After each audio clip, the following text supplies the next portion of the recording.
குழந்தைக்கு பிறந்த நாள். சரி. அப்பா கிட்ட போய் பரிசு கேட்கிறேன். அப்பா எனக்கு இன்னைக்கு பிறந்த நாள், எனக்கு என்னப்பா பரிசு வாங்கி வச்சிருக்கிய அப்படின்னு சொல்லி அப்பா கிட்ட போய் பிள்ளை கேட்கிறேன். சரி. உடனே அப்பா சொல்றா, டேய் தம்பி, உனக்கு 18 வயசு ஆகும் பொழுது அப்பா உனக்கு பிறந்த நாள் பரிசு தருவேன், அது வரைக்கும் நீ பரிசு கேட்க கூடாது. அப்பா சொல்லிட்டார். இவனுக்கு ஒண்ணுமே புரியல. ஒருவேளை பெரிய பரிசா இருக்கும் போல இருக்கு, அப்பா வாங்குவார் போல இருக்கு, ரொம்ப சந்தோஷத்துல இருக்கான். சரி. அவனுக்கு 17 வயசு ஆயிருச்சு. அவன் உடம்புல ஒரு பெரிய பிரச்சனை. என்ன பிரச்சனை? இதயத்துல ஓட்ட.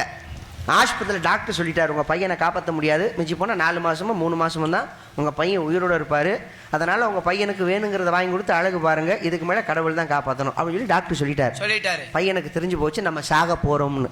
அவங்க அப்பாவை கூப்பிட்டு கேட்கிறேன், அப்பா டாக்டர் எனக்கு இதயத்துல ஓட்ட இருக்குன்னு சொல்லிட்டாரு. 3 மாசமா 4 மாசம் தான் உங்க முகத்தை நான் பார்ப்பேன், அதுக்கப்புறம் நான் செத்து போயிருவேன். நான் சாகிறதுக்குள்ள இந்த பிறந்தநாள் பரிசு எனக்கு 18 வயசு வரும்போது தரேன்னு சொல்லியிருந்தீங்களே, அதை தாங்கப்பா, ஆசை தீர பார்த்துக்கிறேன் அப்படின்னு சொல்லி புள்ள கேட்குறேன். அவங்க அப்பா சொல்றாங்க, டேய் அதெல்லாம் சொல்லக்கூடாது, உனக்கெல்லாம் சாவு வராதுடா, நான் இருக்கும்பொழுது அப்பா உன்னை சாக விட்டுருவேனா?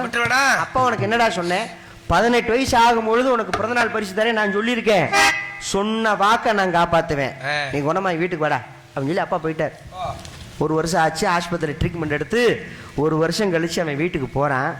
அவங்க அப்பா செத்து கிடக்குறாரு வீட்டுல. பக்கத்துல ஒரு கடிதம் இருக்கு. அந்த கடிதத்தை எடுத்து படிச்சு பார்க்கிறேன். மகன்காரன் அப்பா எழுதியிருக்காரு கைப்பட, இனிய பிறந்த நாள் நல்வாழ்த்துக்கள். அப்பா உனக்கு என்ன சொன்னேன், உனக்கு 18 வயசு ஆகும் பொழுது உனக்கு பிறந்தநாள் பரிசு தரேன்னு சொல்லியிருந்தேன்ல, அந்த பிறந்தநாள் பரிசு எது தெரியுமா?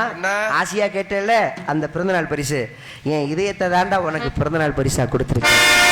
100 வயசுக்கு நல்லா இருக்கணும், நான் இருந்தாலும் நீ நல்லா இருக்கணும், பிறந்தநாள் நல்வாழ்த்துக்கள் அப்படின்னு சொல்லி அப்பா தான் இதயத்தையே தான் பிள்ளைக்கு கொடுத்தாராம். இது வெளிநாட்டில் நடந்த உண்மையான சம்பவம். அந்த மாதிரி தாம் பிள்ளைகளுக்காக ஓடி ஓடி உழைத்தவர்கள் தான் அப்பா. அப்பாவுடைய அன்புக்கு நிகரே கிடையாது. அதனால நம்ம உடம்புல உசிர் இருக்கிற வரைக்கும் என்னை பெற்ற ஐயாக்க பெற்ற தாய் தப்பனை விட்டுறாதீங்க. தாய் தப்பனை விட்டீங்க நரகத்துல கூட இடம் கிடையாது. தாய் தப்பனை பத்திரமா பார்த்துக்கோங்க.